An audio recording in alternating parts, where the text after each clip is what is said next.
Bismillahirrahmanirrahim. Alhamdulillahi rabbil alamin, wassalatu wassalamu ala asyrafil anbiya wal mursalin Sayyidina maulana Muhammadin wa ala alihi wa sahbihi ajma'in.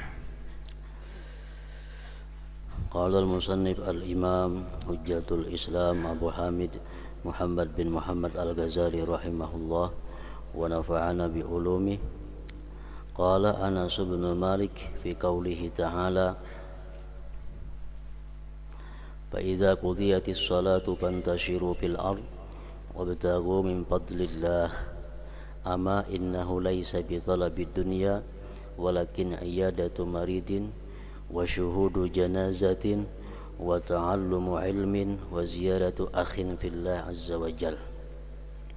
وقد سمى الله عز وجل العلم فضلا في مواضع قال تعالى وعلمك ما لم تكن تعلم وكان فضل الله عليك عظيما.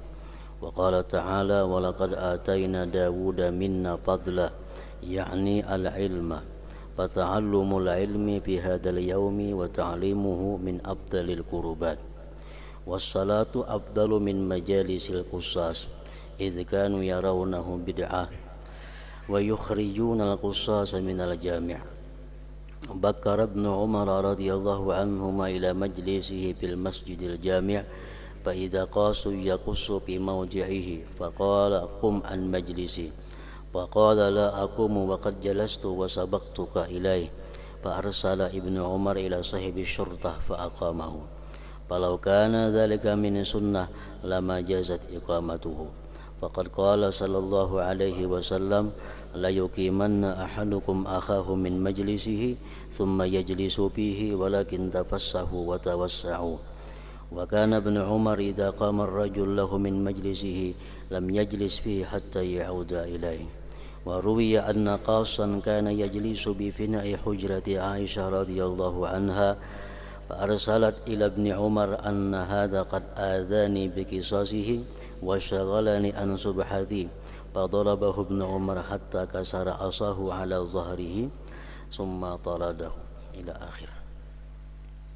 Makna daripada kalam Al-Imam Al-Ghazali rahimahullah.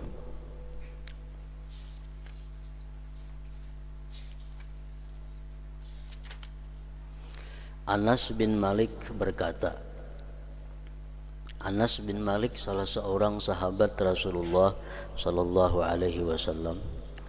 Beliau berkata mengenai firman Allah Ta'ala yang berbunyi fa idza qudiyatis shalah fantashiru fil ard wabtaghu min fadlillah, surat Jumat ayat 10.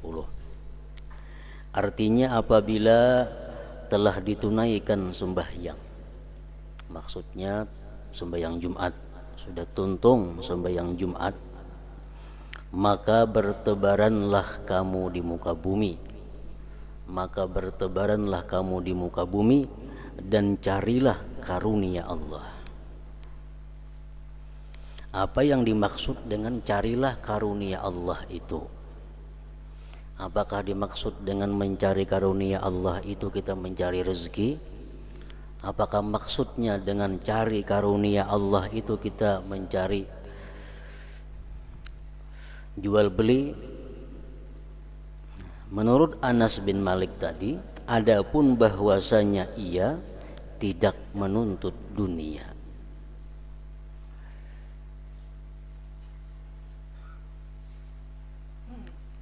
Tafsir daripada firman Allah yang berbunyi carilah karunia Allah itu bukan menuntut dunia. Jadi jangan diartikan bahwa sesudah sembahyang Jumat itu marilah berlomba-lomba berusaha mencari dunia. Karena firman Allah mengatakan fa idza qudiyatis shalah fantashiru fil ardi wabtaghu min fadlillah. Nah, bukan mencari dunia maksud di situ. Tetapi menjenguk orang sakit, menghadiri jenazah, mempelajari ilmu, menjenguk saudara karena Allah Azza wa Jalla. Itu artinya adalah mencari karunia Allah Subhanahu wa Ta'ala. Jadi alangkah baiknya, artinya sesudah sembahyang Jumat itu bertebaranlah di muka bumi, mengilangi orang garing, kalau ada jenazah melawat ke orang mati, kalau ada pengajian umpat menuntut ilmu, kalau ada bisi dang sanak mengilangi dang sanak. Nah itu dimaksud dengan wabtagu min fadlillah tadi.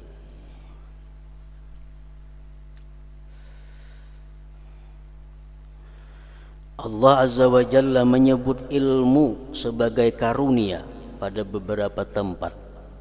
Di dalam Al-Quran Allah mengatakan bahwa ilmu itu adalah karunia.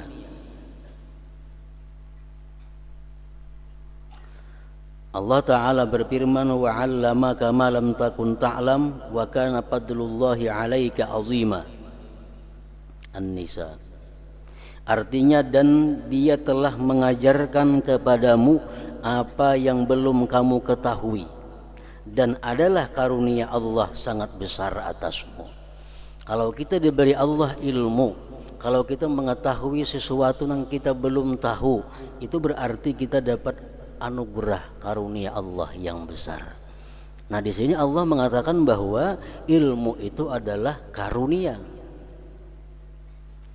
Kalau Allah menyuruh kita untuk mencari karunia Allah, berarti Allah menyuruh kita mencari ilmu, bukan mencari dunia.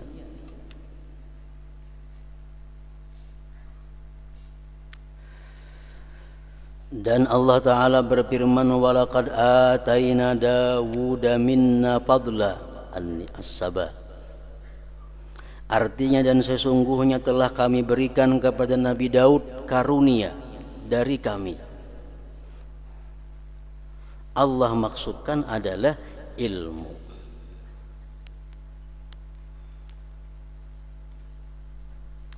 Maka mempelajari dan mengajarkannya sekarang ini, maksudnya pada hari Jumat,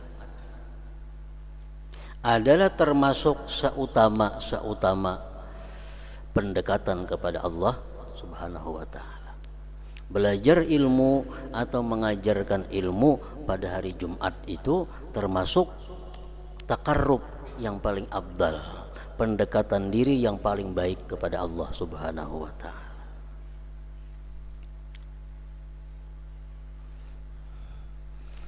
Tapi dalam minggu dahulu sudah dicatat oleh Imam Ghazali bahwa yang dimaksud dengan ilmu itu adalah ilmu nafi', ilmu yang bermanfaat maksudnya, bukan ilmu yang mudarat, ilmu yang kada ada manfaatnya.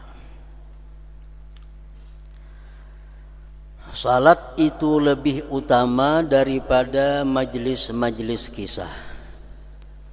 Nah lain halnya menghadiri orang berkisah, itu lain menuntut ilmu. Itu bukan termasuk ilmu nafi', ilmu yang bermanfaat.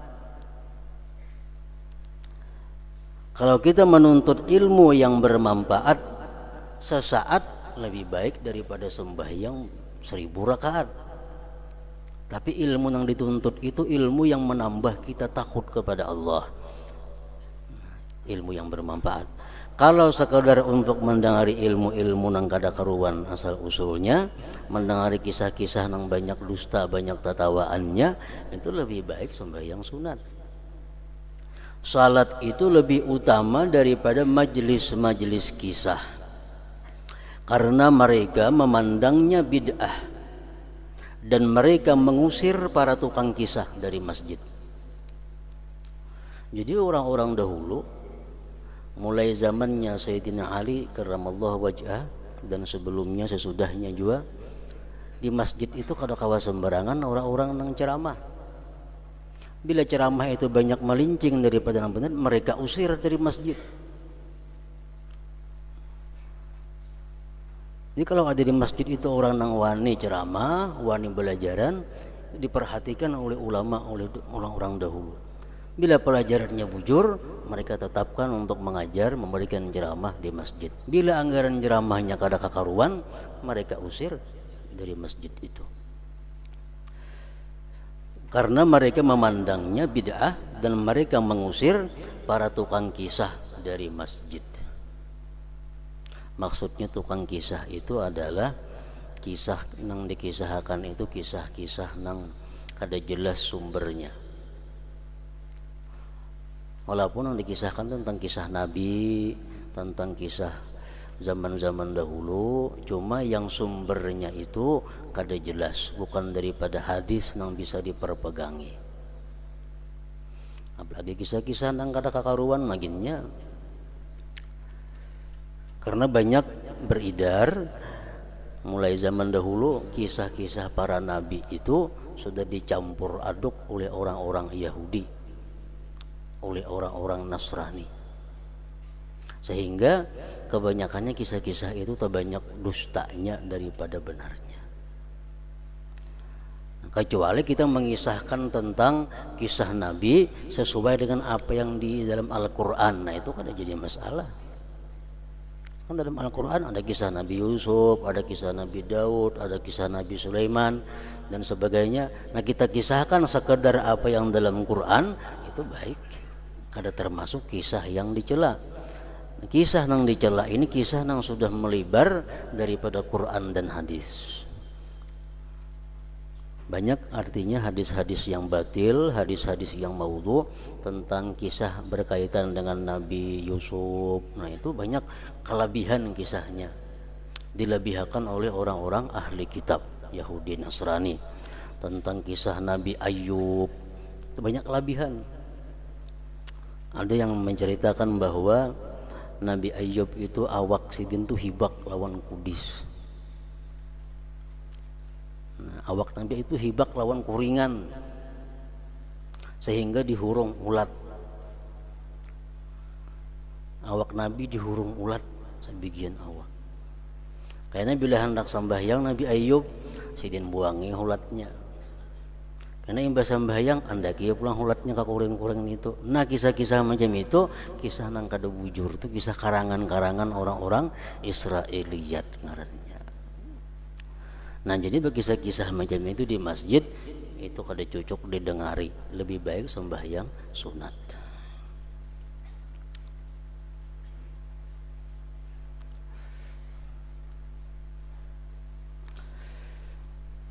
Para nabi-nabi Allah Subhanahu wa taala, para rasul-rasulullah sejak zaman dahulu sampai terakhir nabi kita, mereka itu ada punya penyakit karena mereka sebagai manusia. Tapi penyakit-penyakit mereka itu kada boleh sampai membuat jijik manusia. Penyakit-penyakit mereka itu kada boleh penyakit yang sifatnya menular kepada manusia. Nah, ini Nabi itu mau aja garing, mau aja penyakit, cuma penyakitnya kada mau jijik kurang melihat.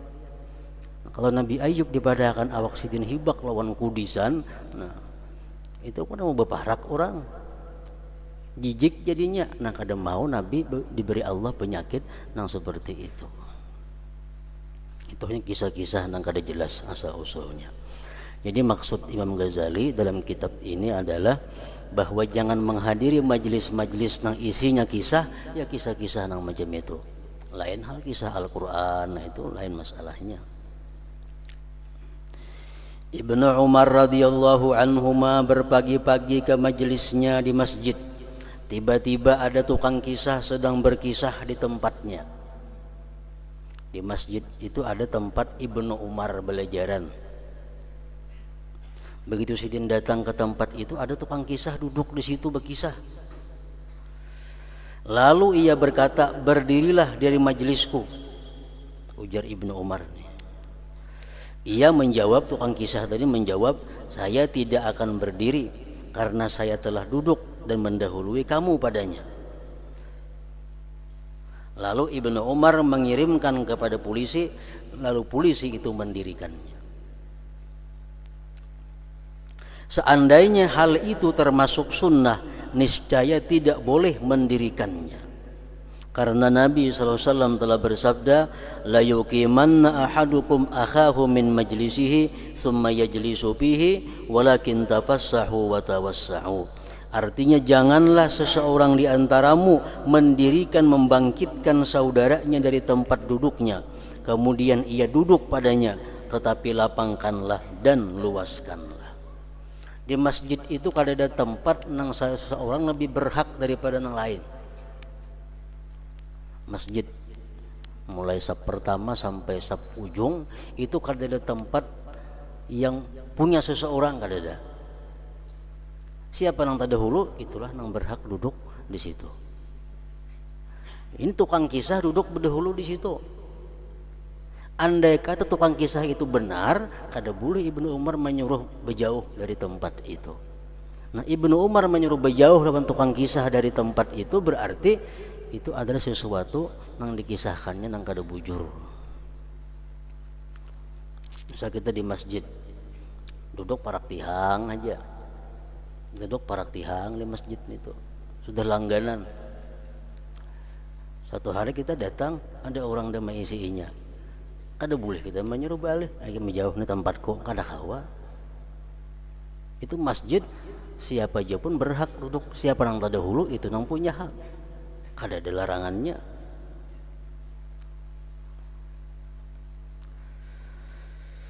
Ibnu Umar apabila seseorang berdiri dari majelisnya untuknya, maka ia tidak duduk kepadanya sehingga ia kembali kepadanya.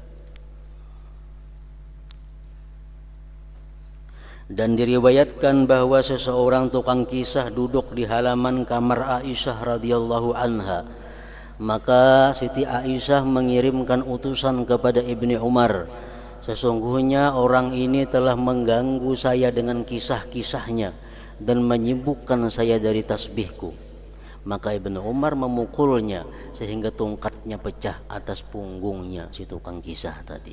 Kemudian ia mengusirnya.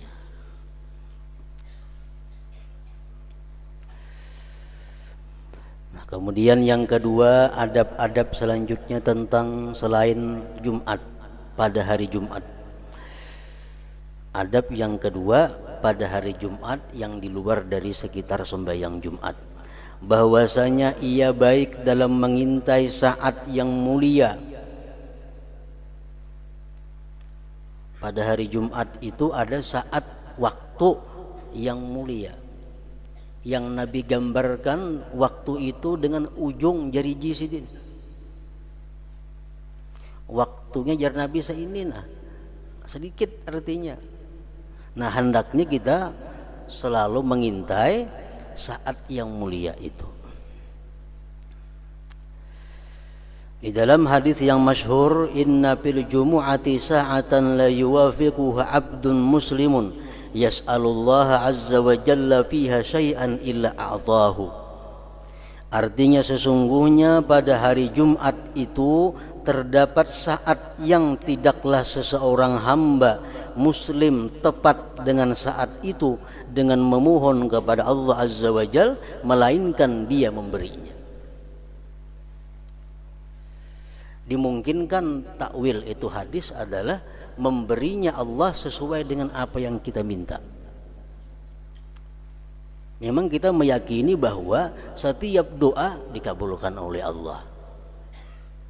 Ujibu da'watad da'i idza da'ani. Allah mengabulkan doa orang yang berdoa. Tapi Allah mengabulkan doa itu macam-macam bentuknya. Ada lawan yang persis kita minta, ada dihurupi Tuhan lawan yang lebih baik, ada diberi Tuhan ditunda kayaknya hanya di akhirat diserahkannya. Nah, kalau di saat hari Jumat itu ada saat sedikit nang bila kita pas berdoa di saat itu Allah akan memberikan apa yang kita minta. Illa a'tahu, melainkan Allah berikan akan sesuatu itu. Nah, jadi hendaknya artinya kita mengintai waktu itu.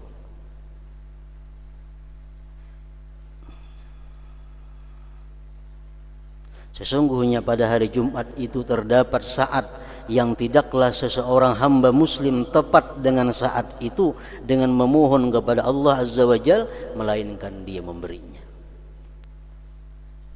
Salah seorang sahabat ada yang bertanya kepada Rasulullah sallallahu alaihi wasallam, "Madza as'al ya Rasulullah?" Apa nang baik ulun minta wahai Rasulullah? Nang baik yang diminta apa?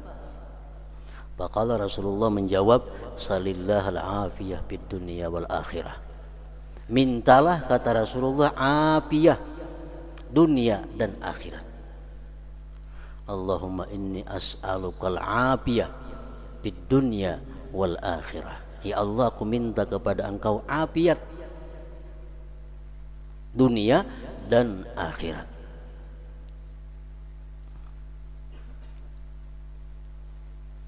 Jadi kada panjang mintanya.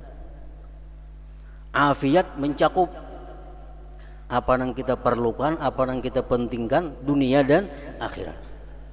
Allahumma inni as'alukal afiyah fid dunya wal akhirah. Secara global, umum, ibarat kita minta itu, ya Allah, hamba minta kepada Engkau rumah dan isi-isinya, cukup sudah. Nanti dirinciakan panjang jadinya. Ya Allah, hamba minta rumah, minta kursi sasid, ranjang sasid, lemari sasid, macam-macam, dirinciakan panjang. Tapi kalau kita minta ya Allah beri rumah dan isinya, nah secukupnya sudah. Amun hendak kita rinciakan, afiat itu antara lain adalah, pertama maksudnya kita minta afiat itu ghufranuz dzunub wal khataya. Menasa kehandapan untuk berdoa, ya Allah, hamba kepada Engkau minta afiat. Wassalamualaikum rabbil alamin. Kan asa kehandapan doa tuh. Masa kada bepala orang menyuruh membaca doa. Dirinciakan pengertian afiat. Yang pertama, ghufranuz dzunub wal khataya. Minta kepada Allah diampuni dosa dan kesalahan. Itu modal utama.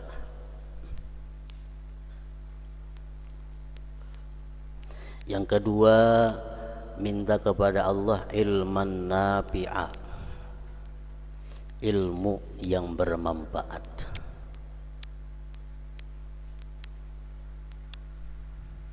Yang ketiga, minta kepada Allah amalan mutaqabbala, amal yang diterima.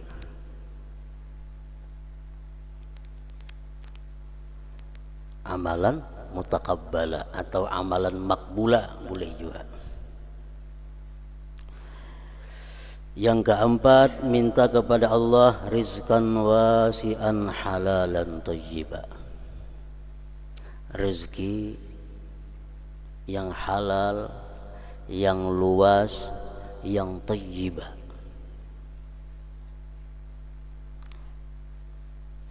Halal ditambah lagi thayyib. Ada halal yang kada thayyib. Contohnya, mohon maaf, umpamanya tukang beca. Tukang beca itu rezekinya halal, cuma kada thayyib. Tukang sungu rezekinya halal, cuma kada thayyib. Kita minta kepada Allah rezeki nang halal, nang thayyib, nang bagus.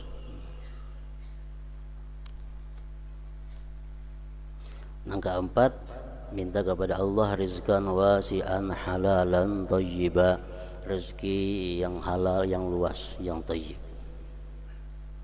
Yang kelima, kita minta kepada Allah zaujan wa zurriyatan sulaha,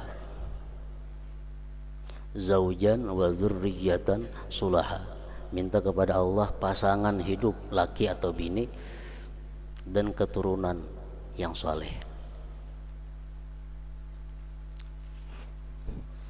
Yang keenam, termasuk dalam kandungannya afiat tadi, yang keenam, nasran alal a'da, minta pertolongan menghadapi musuh-musuh. Musuh yang utama adalah nafsu kita seorang, yang kedua syaitan, musuh yang ketiga orang-orang kafir yang berusaha menghancurkan Islam dan lainnya. Nah, kita minta nasran alal a'da, ditolong atas musuh-musuh.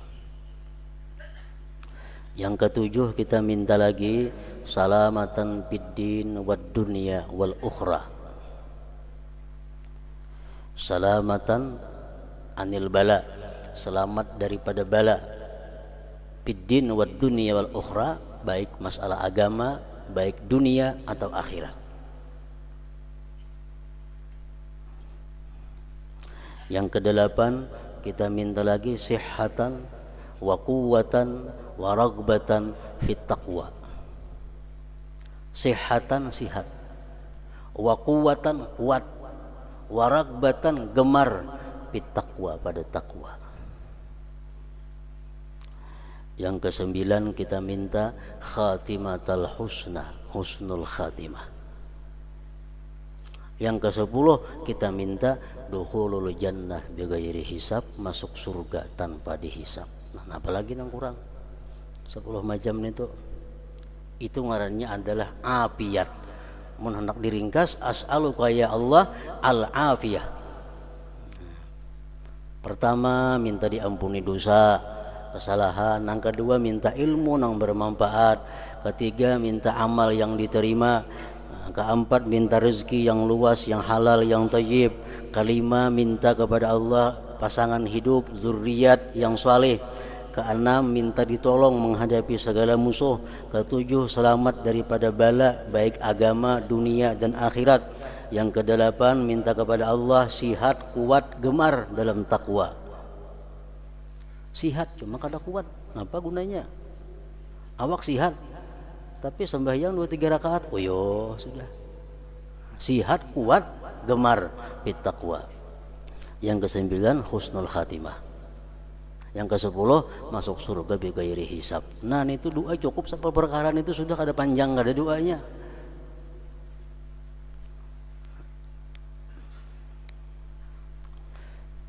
Jadi sahabat tadi bertakun kepada Rasulullah, "Nangapa na ulun minta wahai Rasulullah?" Ujar Nabi, "Salillah al-afiyah fid dunya wal akhirah." Mintalah kamu afiat dunia dan akhirat. Munnya kada hafal yang 10 tadi, cukup afiat tadi.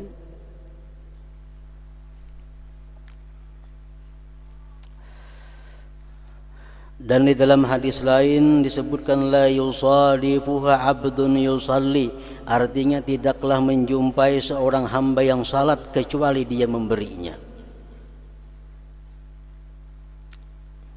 Ada yang mengatakan berdoa, ada yang mengatakan salat itu. Saat itu diperselisihkan apabila saat nang dikabulkan doa kita itu. Karena hari Jumat itu adalah kurang lebih waktunya 12 jam.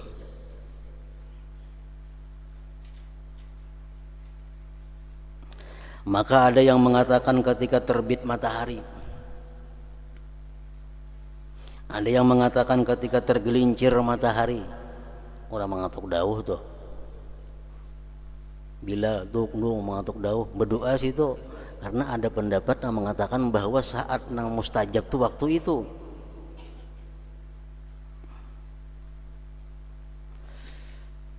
Ada yang mengatakan ketika azan. Ada yang mengatakan ketika imam naik mimbar dan mulai khutbah. Ada yang mengatakan apabila manusia berdiri untuk salat. Ada yang mengatakan akhir waktu asar. Saya maksudkan waktu ikhtiar maksudnya. Dan ada yang mengatakan sebelum tenggelam matahari. Dan Siti Fatimah radhiyallahu anha selalu menjaga waktu itu. Dan ia menyuruh pelayannya yang perempuan untuk melihat ke matahari. Lalu pelayan itu disuruh memberitahukan turunnya matahari. Lalu ia Fatimah mulai berdoa dan istighfar sampai terbenam matahari. Dan Fatimah memberitakan bahwa saat itulah saat yang dinanti. Dan ia meriwayatkannya dari ayahnya Rasulullah sallallahu alaihi wasallam wa alaihi. Jadi para ulama menyimpul dari beberapa hadis Rasulullah sampai ada yang mengatakan 40 pendapat waktu-waktu yang mustajab itu. Artinya ada 40 khilafiyah, ada 40 macam pendapat ulama. Ada yang mengatakan sampai 20 aja, ada yang mengatakan sampai 10, 15 saja, macam-macam. Jadi mau seharian kalau betah luput berdoa artinya. Emang kada kawa seharian kita pilihi waktu-waktu itu. Karena waktunya kada lawas sedikit je Nabi kayak ini. Artinya dalam hitungan menit Kada sampai seberapa jam waktunya nang Tuhan membuka hijab di mana kita doa kabul. Nah, jadi pendapat ulama dia mengatakan baina tulu'il fajri wa tulu'is syams. Mulai antara terbit fajar sampai terbit matahari. Ada yang mengatakan demikian karena ada hadis juga diminta. Mulai orang azan subuh sampai terbit matahari. Nah antara itu waktu nang mustajab. Kada jauh banget, paling-paling kada sampai tengah 2 jam lah ya kira-kira. Misalnya orang subuh jam 4:30 terbit matahari kira-kira jam 6. Nah antara itulah waktunya nang mustajab. Ada pula ulama yang mengatakan ketika orang azan subuh Jumat. Ketika azan subuh Jumat. Ada lagi yang mengatakan ketika terbit matahari. Ketika matahari terbit, disitulah berdoa kepada Allah. Ada yang mengatakan lagi ketika tergelincir matahari. Orang ngantuk dauh tadi. Ada mengatakan ketika azan Jumat. Ada mengatakan ketika khatib naik ke mimbar. Kada banyak kalau waktunya. Berapa langkah ada khatib naik ke mimbar tuh? Dikit aja. Ada yang mengatakan waktunya indal qiyam ilas shalah, ketika berdiri kepada sembahyang Jumat maksudnya. Antara kamat lawan imam Allahu Akbar itu nah. Antara situ kang kamat la ilaha illallah. Nah, khatib imam berdiri sampai imam Allahu Akbar sedikit benar waktunya. Ada yang mengatakan akhir waktu asar, waktu ikhtiar pukul 4 jam ini nah. Pukul 4 pukul 5. Ada yang mengatakan sebelum tenggelam matahari. Itu macam Siti Fatimah radhiyallahu anha tadi. Ada mengatakan lagi akhir saat dari hari Jumat. Jumat itu misal kita bagi 12 jam, nah jam yang terakhir. Ada yang mengatakan lagi mubhamah, kada diketahui. Kada diketahui pabila-pabila, tapi hari Jumat itu ada. Ada yang mengatakan intiqal, berpindah-pindah. Hari Jumat ini mungkin nang besokan kananya. Jumat minggu akan datang mungkin nang tengah hari. Berpindah-pindah macam Lailatul Qadar. Nah, jadi kita artinya disuruh mengintai waktu itu supaya kita bisa bertemuan. Nah, sehingga doa kita dikabulkan oleh Allah Subhanahu wa taala. Sebagian ulama berkata saat itu disamarkan pada seluruh hari seperti Lailatul Qadar sehingga sempurnalah dorongan-dorongan untuk mengintainya. Dan ada yang mengatakan bahwa saat itu berpindah-pindah, saat hari Jumat seperti berpindah-pindahnya Lailatul Qadar. Dan ini adalah pendapat yang paling mirip. Maksudnya mirip yang benar. Dan itu mempunyai rahasia yang tidak layak dengan ilmu muamalah untuk menyebutkannya, tetapi sayogianya untuk membenarkan apa yang disabdakan Nabi sallallahu alaihi wasallam, inna li rabbikum bi ayyami dahrikum nafahat ala fata'arradu laha. Artinya sesungguhnya Tuhanmu mempunyai pemberian-pemberian pada hari-hari tahunmu, ketahuilah maka tuntutlah pemberian itu. Artinya Allah Subhanahu wa taala dalam setahun ini ada memberikan waktu-waktu khusus nang di mana pada waktu itu Allah memberikan rahmatnya yang tertentu. Maka tuntutlah saat-saat itu. Hari Jumat adalah termasuk dari hari-hari itu.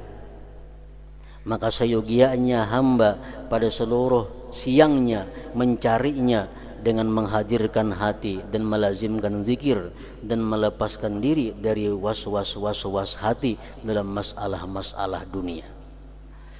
Maka barangkali ia diberi bagian dengan sesuatu dari pemberian-pemberian itu. Ka'bul Ahbar berkata sesungguhnya saat itu di akhir saat dari hari Jumat. Sama Siti Fatimah tadi pendapat. menjelang tenggelam matahari hari Jumat. Dan itu ketika terbenam matahari. Lalu Abu Hurairah berkata, bagaimana saat itu berada di akhir saat, padahal saya telah mendengar Rasulullah SAW bersabda, la yuwafiquha abdun yusalli wala tahina salat. Artinya tidak bertepatan akan saat itu seorang hamba yang salat, dan tidakkah waktu itu waktu untuk salat? Maka ada hadis Nabi yang mengatakan siapa-siapa yang berdoanya itu rahatan sembahyang. Ada hadis yang mengatakan bahwa berdoanya itu dalam salat. Sedangkan imbah asar itu kan kada boleh sembahyang. Nah, lalu Ka'ab berkata, apakah tidak bersabda Rasulullah SAW, man ka'ada yantazirus salah fahuwa bis salah. Artinya barang siapa yang duduk untuk menunggu salat, maka ia di dalam salat ngarannya. Kita nih duduk mahadang maghrib, mulai 5:30 duduk mahadang maghrib sampai waktu maghrib duduk, kita itu dihitung pahala sembahyang oleh Allah Subhanahu wa ta'ala.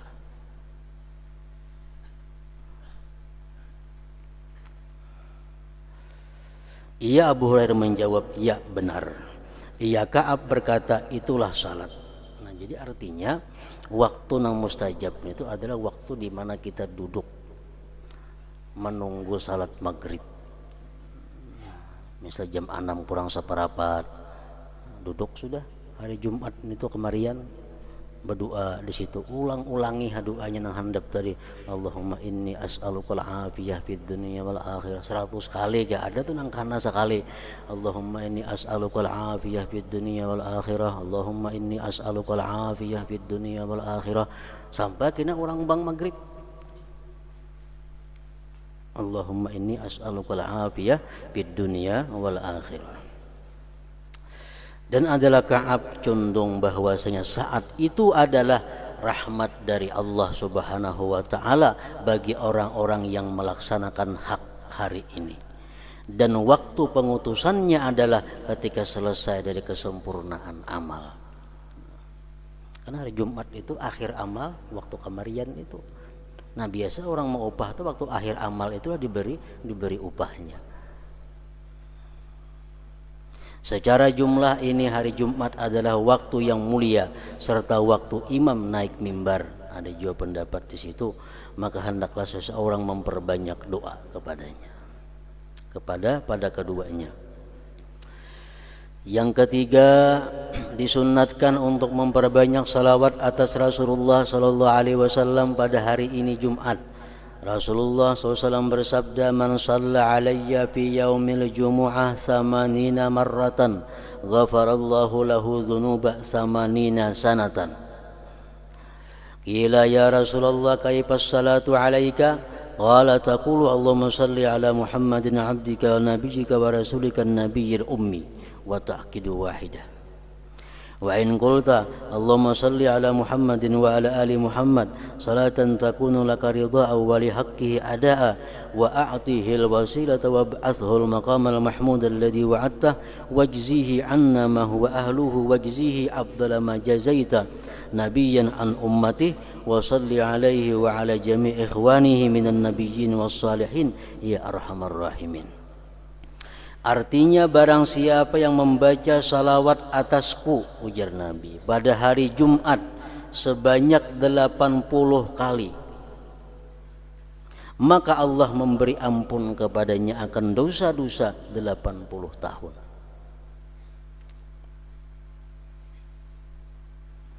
Andai kata kita kada sampai berumur 80 tahun, digantikan dengan derajat-derajat non tinggi di sisi Allah. Ditanyakan, wahai Rasulullah, bagaimanakah salawat atasmu? Macam apa salawatnya wahai Rasulullah? Beliau bersabda, kamu ucapkan Allahumma salli ala Muhammadin abdika wa nabiyyika wa rasulika nabiyyil ummi.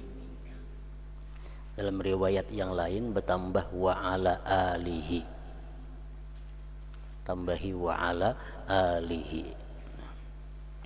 Ya Allah, berilah rahmat atas Muhammad, hambamu dan rasulmu seorang nabi yang ummi, tidak dapat baca tulis. Hal itu dikemukakan 1 kali. Ini 80 kali membacaan itu.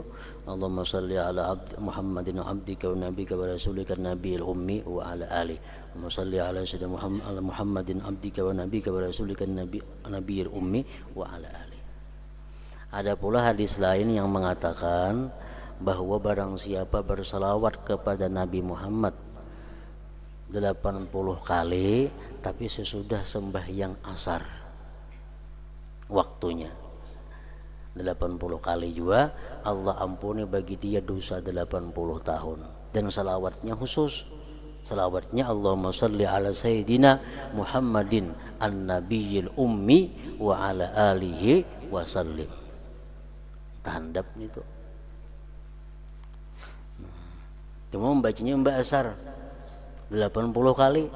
Allahumma salli ala sayyidina Muhammad an-nabiyil ummi wa ala alihi wa sallim 80 kali ba'dal asar, sesudah asar.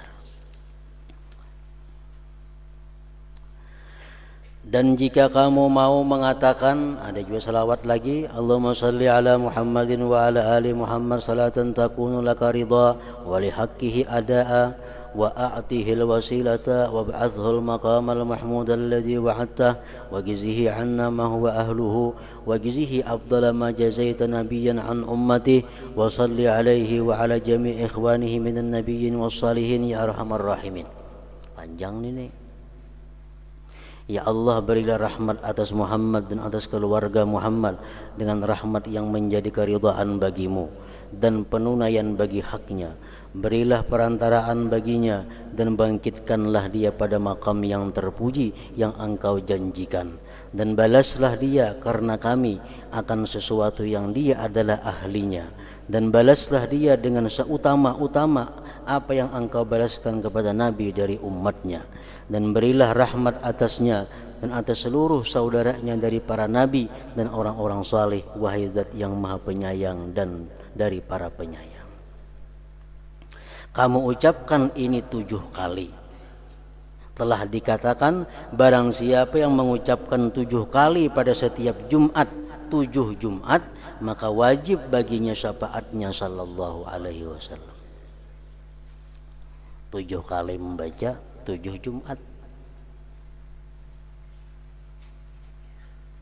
Salawatnya mulai Allahumma salli ala Muhammadin wa ala ali Muhammad salatan takunu laka ridha wa li haqqihi adaa wa a'tihil wasilata wa ba'athul maqamal mahmud alladhi wa'adta wa jizihi anna ma huwa ahluh wa jizihi afdala ma jazaita nabiyyan an ummati wa salli alaihi wa ala jami' ikhwani minan nabiyyin was salihin ya arhamar rahimin. 7 kali kadlawas selama 7 Jumat berturut-turut. Maka wajib baginya syafaatnya Nabi sallallahu alaihi wasallam.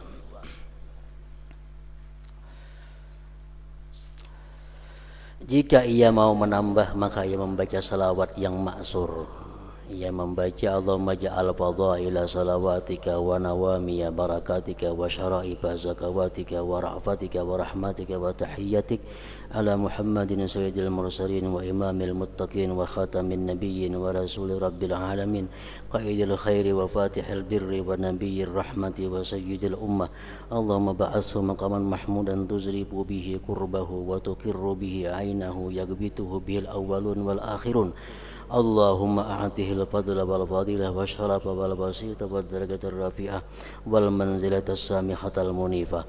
Allahumma a'ti Muhammadan su'lahu wa ballighu ma'mulahu waj'alhu awwala syafi'in wa awwala musyaffa'. Allahumma azzim burhanahu wa saqqil mizanahu wa abligh hujjatahu warfa fi 'alal muqarrabin darajatah. Allahumma hsyurna bi zumratihi waj'alna min ahli syafa'atihi wa ahyina 'ala sunnatihi wa tawaffana 'ala millatihi wa awridna hawdahu wasqina bi ka'sihi ghaira khazaya wala nadimin wala syakkin wala mubaddilin wala faidin wala maftunin. Amin ya rabbal alamin. Dalam dalail kurang lebih itu ada. Nah, ini cukup sekali saja. Secara jumlah